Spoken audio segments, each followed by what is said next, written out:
सर्वेभ्यो नमो नमः। वसुधैव कुटुंबकम की ओर से मैं वीणा प्रसाद आप सभी का हार्दिक स्वागत करती हूँ, अभिनंदन करती हूँ। कैसे हैं आप सभी? आशा करती हूँ कुशल होंगे, स्वस्थ होंगे। और बहुत प्रतीक्षित विषय आप सभी के समक्ष लेकर के उपस्थित हूँ मैं। और बहुत समय से बहुत बच्चे जो थे विद्यार्थी वो कह रहे थे कि बोले हमें प्रत्यय नहीं आता है और आप प्रत्यय पढ़ा दीजिएगा ना। तो इसलिए अब चलिए हम देखते हैं कि प्रत्यय किसे कहते हैं, क्या होता है। तो ये हम सब आज की इस वीडियो में देखते हैं, ठीक है। फिर इसके आगे भी जो इसके भाग हैं वो हम आगे देखेंगे। तो अभी आज की इस वीडियो में देखते हैं हम। ये देखिए, तो आपको इसमें दिख रहा होगा आपकी स्क्रीन में भी। और मैं यहाँ से 1 मिनट पेन सेलेक्ट कर लूँ। ये देखिए, प्रत्यय क्या होता है? प्रति धन अय, धन अच, अच अर्थात स्वर। तो प्रति क्या हो गया? प्रति उपसर्ग हो गया ना। यहाँ पर ये ऐसे हलंत आ जाएगा और अच हमारे स्वर हो गए, ठीक है। तो इन सब से मिल करके क्या बनता है हमारा? बेसिकली प्रत्यय जो शब्द होता है वो हमारा इससे मिल करके बनता है। फिर उसके बाद संस्कृत में एक परिभाषा है छोटी सी, क्या कहते हैं? तो देखिए, धातु नाम, यहाँ पर भी हलंत आएगा। धातु नाम प्रातिपदिका नाम च अन्ते ये प्रत्युञ्जन्ते क्षम्यतां प्रयुज्यन्ते ते प्रत्ययाः। अर्थात धातु नाम अर्थात जो धातु हो वह, प्रातिपदिका नाम अर्थात जो प्रातिपदिक जो हमारे बेसिकली जो पद होते हैं वह। प्रातिपदिक पद कैसे होते हैं? जैसे प्रॉपर जो नाम होता है, जैसे नाम है, जैसे राम, श्याम, इस प्रकार से उनको शब्दों को रामः, तो ये हमारा क्या है? ये हमारा मूलतः प्रातिपदिक शब्द इनको कहा जाता है, ठीक है। अन्ते ये प्रयुज्यन्ते ते प्रत्ययाः, अर्थात जिनको हम, जिन धातुओं को और जिन प्रातिपदिक अर्थात हम जिन शब्दों को क्या करते हैं, जिनके अंत में हम जोड़ते हैं।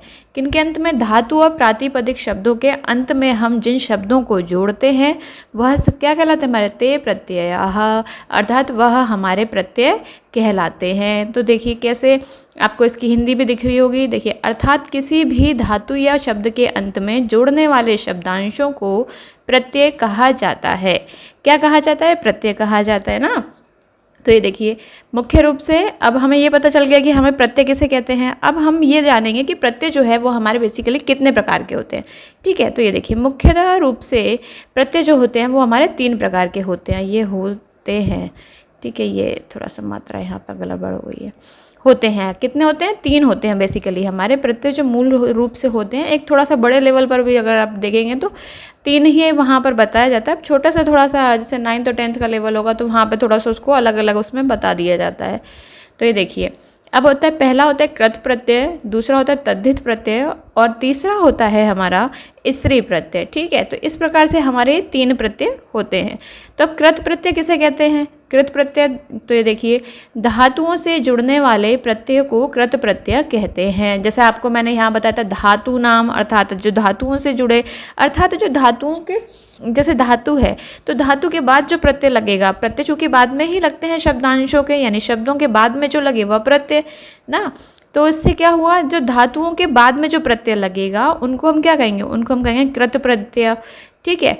तो ये क्या हो गया? अब कोई पूछे कि कृत प्रत्यय बताइए किसे कहते हैं या कृत प्रत्यय किस में लगते हैं ना, तो हमें ये पता होना चाहिए। तो किस में लगेंगे? धातुओं में। तो धातुओं में जो लगते हैं वो क्या होते हैं? कृत प्रत्यय होते हैं। कृत प्रत्यय किस में लगते हैं?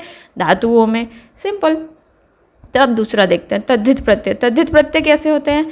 संज्ञा, सर्वनाम, विशेषण एवं अव्यय पदों से जोड़े जाने वाले प्रत्ययों को तद्धित प्रत्यय कहते हैं। तो कैसे? जैसे संज्ञा अर्थात जैसे ये प्रातिपदिक आपको ये बताया ना मैंने, तो प्रातिपदिक के अंतर्गत ही संज्ञा आता है। कैसे? संज्ञा यानी किसी का नाम, व्यक्ति विशेष का नाम, विशेषण अर्थात उसकी विशेषता, ठीक है। और अव्यय पद कैसे होते हैं? अव्यय पद की भी मैं वीडियो पढ़ा चुकी हूँ, अगर आपने नहीं देखी है तो उस वीडियो को देख लेंगे तो ज़्यादा बेहतर तरीके से समझ आएगा आपको, ठीक है। अव्यय किसे कहते हैं? अव्यय न व्ययम इति अव्ययम, ठीक है। तो अर्थात जिसका व्यय नहीं हो, अर्थात जो खर्च ना हो वह अव्यय होता है। तो अब अव्यय कैसे होते हैं? जैसे हमारे यथा ना, जिनका रूप नहीं चले, मतलब इतना सा समझ लीजिए, यथा, एव, तो ये हमारे क्या होते हैं, ये हमारे मूलतः अव्यय पद होते हैं। ठीक है, तो अव्यय पदों से जोड़े जाने वाले प्रत्ययों को तद्धित प्रत्यय कहते हैं। अब ये पूछ लिया जाए एग्जाम में कि भाई संज्ञा जो है, संज्ञा सर्वनाम विशेषण और अव्यय पदों से कौन सा प्रत्यय लगता है या कौन सा प्रत्यय जो है वो बनता है, तो हमें पता होना चाहिए। तो कौन सा प्रत्यय होगा, तद्धित प्रत्यय। कौन सा प्रत्यय होता है ये, तद्धित प्रत्यय। अब पूछ लिया तद्धित प्रत्यय किसे कहते हैं, तद्धित प्रत्यय उसे कहते हैं जो संज्ञा सर्वनाम विशेषण और अव्यय पदों में लगाया जाए उसे तद्धित प्रत्यय कहते हैं। इतना सा है। ठीक है, अब हम इसका देखते हैं तीसरा जो है स्त्री प्रत्यय। ठीक है, स्त्री प्रत्यय, ये देखिए स्त्री प्रत्यय किसे कहते हैं, ये है पुल्लिंग शब्दों को स्त्रीलिंग बनाने के लिए जिन प्रत्ययों का प्रयोग किया जाता है उन्हें स्त्री प्रत्यय कहते हैं। कैसे, फिर से एक बार पढ़ रही हूँ, फिर से सुन लीजिएगा। पुल्लिंग शब्दों को स्त्रीलिंग बनाने के लिए जिन प्रत्ययों का उपयोग किया जाता है या प्रयोग किया जाता है उन्हें स्त्री प्रत्यय कहते हैं। कैसे, धातु के अंत में लगने वाले, अच्छा ये तो इसका है ये। ठीक है, अब कैसे, जैसे स्त्री प्रत्यय कैसे होते हैं, स्त्री प्रत्यय होते हैं टाप डाप, ये हम आगे की नेक्स्ट वीडियो में पढ़ेंगे। तो इसमें क्या है, इसमें हमारा मूलतः जो बचेगा केवल आ बचता है, यानी दीर्घ आ, यानी बड़ा आ जो होता है हमारा ये केवल बचता है। तो जैसे चटक है, चटक, तो चटक का जैसे चटक क्या है, पुल्लिंग शब्द हुआ हमारा। फिर हमें अब इसको स्त्री प्रत्यय में बनाना है, स्त्री प्रत्यय इसमें लगाना है हमें, तो क्या बन जाएगा मूल शब्द, क्योंकि बड़ा आ जुड़ गया तो क्या बनेगा, चटका बनेगा। तो अर्थात ये हमारा स्त्री प्रत्यय है। तो इससे हमें पता चल जाता है कि ये जो है हमारा वो स्त्री प्रत्यय है। ठीक है, बस इसको इतना से ध्यान रखिएगा, बहुत आसान है, इतना कोई क्लिष्ट नहीं है। बस थोड़ा थोड़ा मेरे साथ में बने रहिएगा और वीडियो को देखते रहिएगा, लाइक शेयर सब्सक्राइब ज़रूर करते रहिएगा। ठीक है, तो चलिए अब इसमें ये थोड़ा सा इसको और आसान करने के लिए मैंने ये वाली स्लाइड और बढ़ा दी है इसको, तो आप थोड़ा सा ध्यान से देख लीजिएगा। देखिए, धातु के अंत में लगने वाले प्रत्यय दो प्रकार के होते हैं। अब यहाँ पर जैसे अब कोई पूछ ले कि भाई धातु से जो लगते हैं वो प्रत्यय बताओ, वो कितने होते हैं या कौन से होते हैं। ठीक है, तो हमें वो भी पता होना चाहिए कौन से प्रत्यय होते हैं धातु से लगने वाले। एक तो होता है हमारा कृत प्रत्यय जो हम पीछे पढ़ करके आए, और एक होता है हमारा तिंग प्रत्यय, इसको ग पढ़ेंगे ना, तिंग तिंग तिंग तिंग प्रत्यय, तिंग प्रत्यय। ठीक है, क्या पढ़ेंगे, तिंग प्रत्यय। तो देखिए कृत प्रत्यय जो होता है वो क्या होता है, इसको ये है त्व प्रत्यय हमारा, इसको कत्वा नहीं पढ़ने लग जाइएगा कि बहुत से लोग चूँकि जानते नहीं हैं अनभिज्ञता में, तो इसको चूँकि आधा का है तो इसको आधा का ही बोलते हैं, तो उसको कत्वा पढ़ते हैं। तो कत्वा नहीं है, कत्वा नहीं पढ़ना, ये जाने रहिएगा।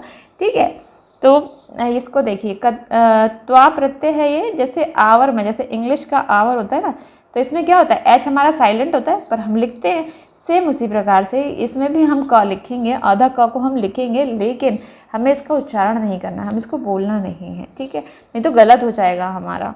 तो ये देखिए त्वा प्रत्यय हो गया, ल्यप प्रत्यय हो गया, तुमुन, तव्यत, यहाँ पर हलंत आएगा, अनियर आदि आदि। इसके बाद और भी हैं प्रत्यय, तो वो हम नेक्स्ट उसमें वीडियो में देखेंगे, पढ़ लेंगे। ठीक है, फिर देखिए तो ये हमारे कौन से हो गए, ये हमारे कृत प्रत्यय हो गए ना। अब इसके बाद में तिंग प्रत्यय हो गया। तिंग प्रत्यय कैसे कौन से होते हैं ये भी जान लीजिए।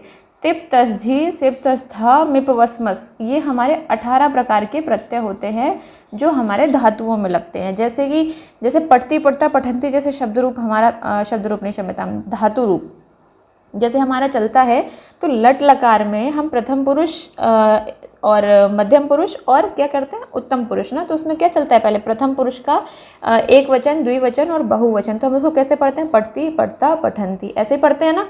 ठीक है, तो उसमें जो प्रत्यय लगते हैं, उसमें जो प्रत्यय लगेंगे वो ये ही वाले प्रत्यय लगते हैं, तिंग प्रत्यय के ही प्रत्यय लगते हैं, ये जान लीजिए।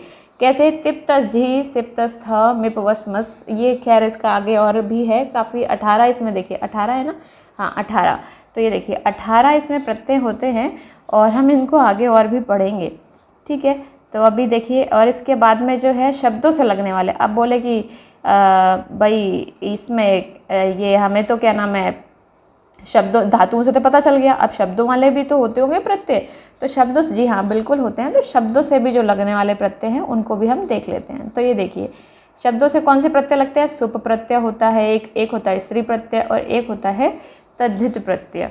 ठीक है, तो सुप आदि जो प्रत्यय होते हैं वो कौन से होते हैं, वो हमारे जो शब्द रूप बनते हैं ना, जैसे रामः, रामौ, रामः, ठीक है। तो इस प्रकार से जो हमारे शब्द रूप जो होते हैं उनमें सुप प्रत्यय लगता है। कौन सा लगता है? सुप प्रत्यय। सु, औजस, अम, औशस, टाभ, हेम्बस। तो इस प्रकार से ये हमारे कुल मिलाकर के 21 प्रत्यय होते हैं। कितने होते हैं? 21। ठीक है, यहाँ पर मैंने 3 ही लिखे हैं लेकिन होते 21 हैं। ठीक है, और ये देखिए ये इसमें स्त्री प्रत्यय, स्त्री प्रत्यय कितने होते हैं? कौन कौन से होते हैं? ये देखिए टाप, गीश, गीन, उंगती। इस प्रकार से हमारे स्त्री प्रत्यय भी जो होते हैं वो 7-8 होते हैं। फिर हमारा आता है तद्धित प्रत्यय। ये केवल मैं वो बता रही हूँ जो शब्दों से लगने वाले हैं, ध्यान रखिए, कन्फ्यूज़न नहीं होनी चाहिए, बिल्कुल भी कन्फ्यूज़ नहीं होना है। ठीक है, धातु से जो लगने वाले हैं वो अलग हैं और शब्दों से जो लगने वाले हैं ये आपके समक्ष सामने हैं। ठीक है, धातु से लगने वाले हम पहले पढ़ लिए, अब हम शब्दों से जो लगने वाले प्रत्यय उनको पढ़ रहे हैं। तो देखिएगा ध्यान से, ये सुप्रत्यय है, सुप्रत्यय और स्त्री प्रत्यय, सुप्रत्यय, स्त्री प्रत्यय, तद्धित प्रत्यय। तद्धित प्रत्यय में कौन कौन से होते हैं? मतुप, अण, इनि और आदि। अर्थ आदि का मतलब आदि प्रत्यय नहीं समझ लीजिएगा, मतलब ये है कि इसके आगे मैंने और लिखे नहीं है, तो और आगे और भी होते हैं भाई, कई सारे प्रत्यय होते हैं। और लघु सिद्धांत कौमुदी में जो है काफ़ी 2-3 अध्याय में प्रत्यय प्रकरण ही बताया है महर्षि पाणिनि जी ने। और चूँकि बहुत ही वह विषय जो है वह क्लिष्ट हो जाता है, तो इसलिए थोड़ा सा सहज बनाने के लिए कि आप लोगों को बिल्कुल कन्फ्यूज़न ना हो, तो इसलिए थोड़ा थोड़ा सा पढ़ेंगे हम, धीरे धीरे से आगे बढ़ेंगे पर बढ़ेंगे। ठीक है, तो ये देखिए, तो जहाँ तक समझती हूँ कि आपको समझ आया होगा, और चैनल को सब्सक्राइब ज़रूर कीजिएगा। और जहाँ तक हो सके संस्कृत जो अनुरागी हैं, जो प्रेमी हैं, संस्कृत सीखना चाहते हैं, समझना चाहते हैं, उन तक शेयर ज़रूर करिए। एक शेयर करना तो बनता है, एक शेयर करेंगे, चेन बनाएंगे शेयर की, तो बहुत ज़्यादा आगे तक भी पहुँचेगी। लाइक ज़रूर कीजिए, थम्सअप का जो साइन होता है उसको बिल्कुल करिए। ठीक है, तो वो हमारा लाइक हो जाता है, और चैनल को सब्सक्राइब करिए। ठीक है, आज के लिए बस इतना ही, फिर किसी और वीडियो के साथ आप सभी के समक्ष उपस्थित होंगी। नमो नमः।